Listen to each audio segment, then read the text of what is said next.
La question n'est pas de savoir si elle est puissante, c'est celle-ci. Combien de pouvoir une seule personne a-t-elle pour décider qui compte et qui n'existe pas du tout?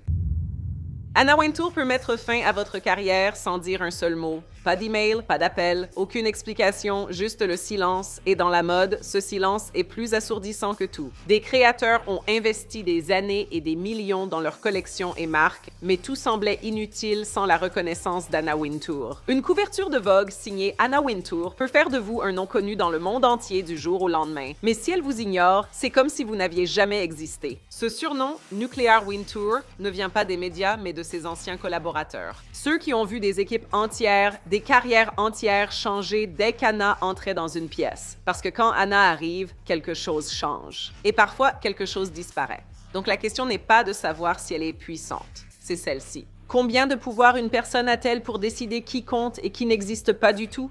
Anna Wintour n'a pas gravi les échelons, elle a grandi au sein du pouvoir. Née en 1949 à Londres, elle a grandi dans une maison où l'influence n'était pas une notion abstraite, c'était la réalité quotidienne. Son père, Charles Wintour, n'était pas seulement rédacteur en chef, il figurait parmi les personnalités médiatiques les plus puissantes de Grande-Bretagne, influençant ce que le pays remarquait ou ignorait. Les discussions à table allaient au-delà des banalités, gros titres, perception, contrôle. Anna a tout retenu. À seulement 10 ans, elle ne se posait pas de questions sur son avenir. Elle disait directement aux gens qu'elle deviendrait rédactrice en chef de Vogue. Pas un vague, un jour, pas un simple peut-être. Ce n'était pas de l'ambition, c'était une certitude. Et à partir de ce moment-là, tout ce qu'elle faisait n'était plus de l'exploration. C'était l'exécution d'un plan qu'elle avait déjà décidé de réaliser. Mais Anna n'a pas suivi le chemin vers le pouvoir, elle l'a rejeté. À l'école, elle n'a pas cherché à s'intégrer et l'a clairement montré. Elle s'est coupé les cheveux en carré, a ignoré les codes vestimentaires et traité les règles comme facultatives. Les professeurs y voyaient de la défiance. Ils voyaient en réalité de l'assurance. Elle n'était pas perdue ni rebelle par principe.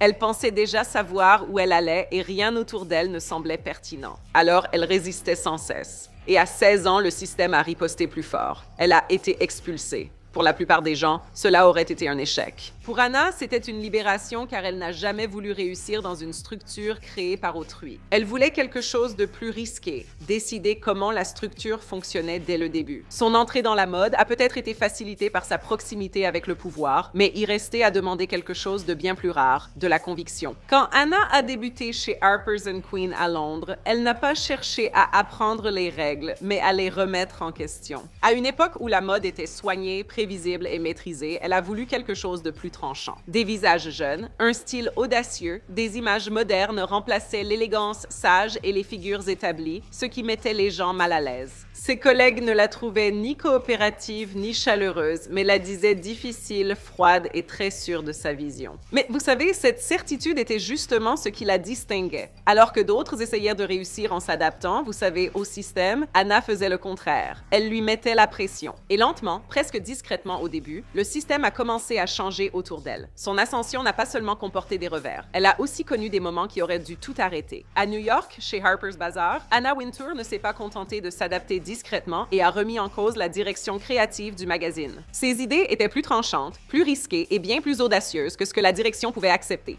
Pour eux, ce n'était pas de l'innovation, c'était de la disruption. Trop audacieuse, trop différente, trop extrême. Alors, qu'ont-ils fait? Ils l'ont licenciée. Ce moment aurait dû être celui où elle s'adaptait, suivait les règles et s'adoucissait. Mais elle a fait l'inverse. Elle s'est encore plus fait confiance. Puis est arrivé ce qui semblait être un échec total, House and Garden. Elle a pris un magazine traditionnel de décoration intérieure et a essayé de le faire entrer dans le monde de la haute couture en plaçant, vous savez, des mannequins de couture dans des décors domestiques mis en scène et en imposant une vision que le public ne voulait tout simplement pas. Les lecteurs l'ont rejeté, la diffusion a chuté, les annonceurs se sont retirés. Le magazine n'a pas seulement eu du mal, il a en fait commencé à s'effondrer sous sa direction. C'était public, visible, impossible à ignorer. Un échec qui termine souvent des carrières. Mais Anna n'a pas ralenti, n'a pas essayé de réparer la situation et ne s'est même pas expliquée. Elle s'en est complètement détournée, déjà concentrée sur la prochaine étape, déjà en train de voir plus grand, parce que pour elle, l'échec n'était pas un signal pour s'arrêter. Cela prouvait qu'elle allait assez loin pour changer les choses.